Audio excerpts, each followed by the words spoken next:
Hello friends, welcome to ஜெனை cooks. Friends, இன்றைக்கி குதிரைவாலி அரிசியில் குஸ்கா எப்படி பண்ணுறதுன்னு பார்க்கலாம். ரொம்பவே இந்த சத்தான குதிரைவாலி அரிசியில் நிறைய வெரைட்டியான உணவு நம்ம சமைக்கலாம். நான் இன்றைக்கி குஸ்கா செஞ்சுருக்கேன். கண்டிப்பாக ட்ரை பண்ணுங்கள். ஸ்கூல் குழந்தைங்களுக்கு கூட நீங்கள் செஞ்சு இந்த மாதிரி கொடுத்து விடலாம். 2 கப் அளவுக்கு குதிரைவாலி அரிசி எடுத்துருக்கேன். இது 4 பேர் தாராளமாக சாப்பிட்லாம். உங்கள் அளவுகள் பொறுத்து தான். இதை ஃபஸ்ட்டு நல்லா கழுவி எடுத்துக்கோங்க. ஒரு சில இடத்துல இந்த குதிரைவாலி அரிசி வாங்கும்போது அதில் சின்ன சின்ன கல் மண் ஏதாவது இருக்கும். அதனால் நல்லா அலசிட்டு ஒரு 4-5 டைம் அலசிட்டு நல்லா அரிச்சு எடுத்துக்கோங்க. இப்படி அரிச்சு எடுக்கும்போது அடியில் வந்து இந்த மண் கல் ஏதாவது இருந்ததுன்னா நமக்கு போயிடும். டவுட்டுக்கு ஒரு டைம் வந்து நீங்கள் அரிச்சு எடுத்துக்கோங்க. இப்போது அரிசி நல்லா அரிச்சு எடுத்தாச்சு. இது அப்படியே இருக்கட்டும். இப்போ தண்ணி ஒரு பாத்திரத்தில் கொதிக்க வச்சுருக்கிறேன்.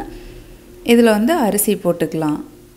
அரிசி போட்டதுக்கப்புறமா கரெக்டாக 3 நிமிஷம் மட்டும் வேக வச்சுக்கோங்க. ஏன்னா நான் இப்போ வேக வச்சு பெரியவங்க சாப்பிட்ற மாதிரி தான் இந்த மாதிரி வடித்து குஸ்கா செய்யலாம். சின்ன குழந்தைங்களுக்கு செய்கிற மாதிரி தான் டைரெக்டாக அப்படியே குக்கரில் வச்சுக்கலாம். அதோட தண்ணியோட அளவு நான் வைக்கும்போது நான் சொல்கிறேன். இப்போ கரெக்டாக ஒரு 3 நிமிஷம் மட்டும் அப்படியே அடுப்பில் நல்லா கொதி விட்டுட்டு அப்படியே வடிச்சிருங்க அந்த அரிசியை. ஏன்னா வடித்து சாப்பிட்டோம்னா தான் நல்லது. பெரியவங்களுக்காக நான் சொல்கிறது. இப்போது ஒரு பாத்திரத்தில் தேவையான அளவு ஆயில் சேர்த்துக்கோங்க. ஆயில் வந்து உங்களோட அளவு தான். அதுக்கு ஆயிலுக்கு பதிலாக நெய் கூட ஆட் பண்ணிக்கலாம். 2 நல்லா பெரிய சைஸ் வெங்காயம் நீல வாக்கில் கட் பண்ணியிருக்கேன். அதுக்கப்புறமா பட்டை, கிராம்பு, ஏலக்காய், பிரியாணி இலை இதெல்லாம் வந்து நான் காட்டின அளவு சேர்த்துக்கோங்க. இந்த வெங்காயம் வந்து நல்லா வதங்கணும். பிரியாணிக்கு எப்படி வதக்குறோமோ அதே மாதிரி தான் நம்ம வதக்கணும். அதே மாதிரி குதிரைவாலி அரிசி சமைக்கும்போது 1 டீஸ்பூன் உப்பு போட்டிருக்கிறேன். நான் சொல்ல மறந்துட்டேன். கண்டிப்பாக 1 டீஸ்பூன் உப்பு போட்டு நீங்கள் வேக வச்சு வடிச்சுக்கோங்க. அல்லது வேக வைக்க உங்களுக்கு பிடிக்கலைன்னா நான் இப்போ குக்கரில் சொல்கிற மாதிரி செஞ்சுக்கோங்க. தக்காளி நல்லா பெரிய சைஸில் 2 தக்காளி சேர்த்துருக்கேன். அதையும் சேர்த்து வதக்கலாம். மிளகாத்தூள் உங்கள் காரத்துக்கு ஏற்ற மாதிரி அந்த 4 பேருக்கு எவ்வளோ காரம் வேணுமோ அந்த அளவுக்கு காரம் சேர்த்துக்கோங்க. நான் இதே மெத்தடில் செய்யுங்க, மாற்றி போடாதீங்க பொருளை. மிளகாத்தூள்லாம் தக்காளி வதக்கினதுக்கப்புறம் மிளகாத்தூள் அது நல்லா வதங்கினோன்னே கொஞ்சமாக கொத்தமல்லி இலை, புதினா இலை சின்னதாக கட் பண்ணி சேர்த்துருக்குறேன். இதையும் நல்லா சுருளை வதக்கணும். கொஞ்சம் பொறுமையாக வதக்கிறது வந்து நல்லா வதக்கோங்க.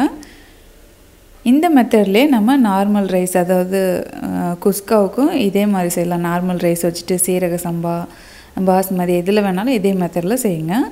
இப்போ நல்லா வதங்கினோடனே 2 டேபிள் ஸ்பூன் அல்லது 3 டேபிள் ஸ்பூன் ஃபுல்லாக இஞ்சி பூண்டு பேஸ்ட் வந்து சேர்த்துக்கோங்க. கொஞ்சம் திக்காக அரைச்சிருந்தீங்கன்னா 2 டேபிள் ஸ்பூன் அளவுக்கு போதும். இப்போது இது வந்து பச்சை வாசனை போகிற அளவுக்கு நல்லா வதக்கி எடுத்துக்கோங்க. பச்சை வாசனை போகிற அளவுக்கு நல்லா வதக்கினதுக்கு அப்புறமா ஒரு 2 பச்சை மிளகாய் நீல வாக்கில் கட் பண்ணியிருக்கிறேன். 4 கட் பண்ணியிருக்கேன் ஒரு மிளகாவை. அதையும் சேர்த்துட்டு நல்லா வதக்கலாம். இப்போது நம்ம அரிசி வேக வச்சு எடுத்ததுனால நான் ஒரு 1.5 கப் ஃபஸ்ட்டு தண்ணி நான் சேர்த்துக்கிறேன். இப்போ 1 டீஸ்பூன் கல்லுப்பு நான் சேர்த்துக்கிறேன். நீங்கள் வந்துட்டு அப்படியே டைரெக்டாக குக்கரில் வைக்கிற மாதிரி இருந்தால் ஒரு 3 கப் அளவுக்கு தண்ணி சேர்த்துக்கோங்க. கரெக்டாக இருக்கும். அதிகம் சேர்க்க வேண்டாம். 3 கப் வந்து கரெக்டாக இருக்கும்.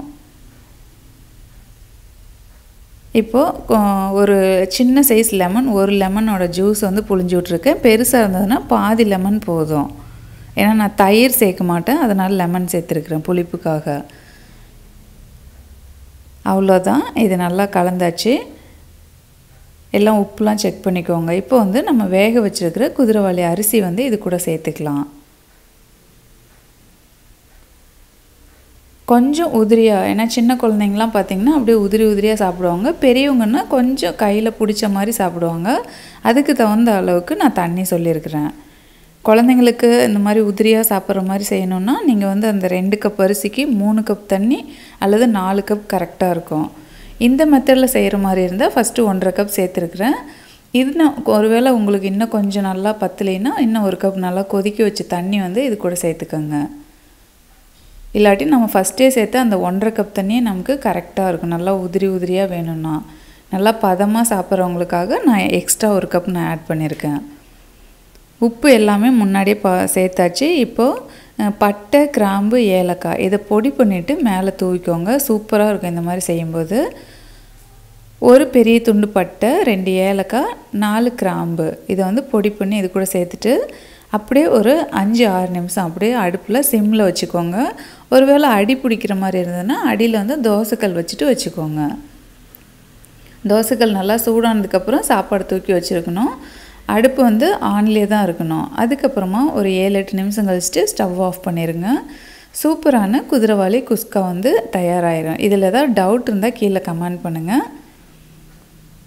நீங்கள் வந்து இதை விசில்லாம் விட தேவையில்லை. நீங்கள் அப்படியே டைரெக்டாக வணக்கி விட்டுட்டு அடுப்பில் வச்சிங்கன்னா அப்படியே அதுவே வெந்து வந்துடும். மூடி போட்டு சிம்மில் வச்சுக்கோங்க, இல்லை அடியில் தோசைக்கல் வச்சுக்கோங்க. வடித்து செய்கிற மாதிரி இருந்தால் இந்த மெத்தடில் செஞ்சுக்கோங்க. குக்கரில் வைக்கிற மாதிரி இருந்தால் அப்படியே குக்கரில் தாளித்து விட்டு தண்ணி தேவையான அளவு நான் சொன்ன அளவு ஊற்றிட்டு அப்படியே மீடியம் ஃப்ளேம் வச்சு நல்லா வேகிற வரைக்கும் வச்சுட்டு இறக்குவோங்க. சூப்பரான குஸ்கா வந்து தயாராகிடும். இதே மெத்தடில் நீங்களும் ட்ரை பண்ணிவிட்டு எப்படி இருக்குன்னு உங்கள் ஃபீட்பேக் வந்து சொல்லுங்கள். தேங்க்யூ.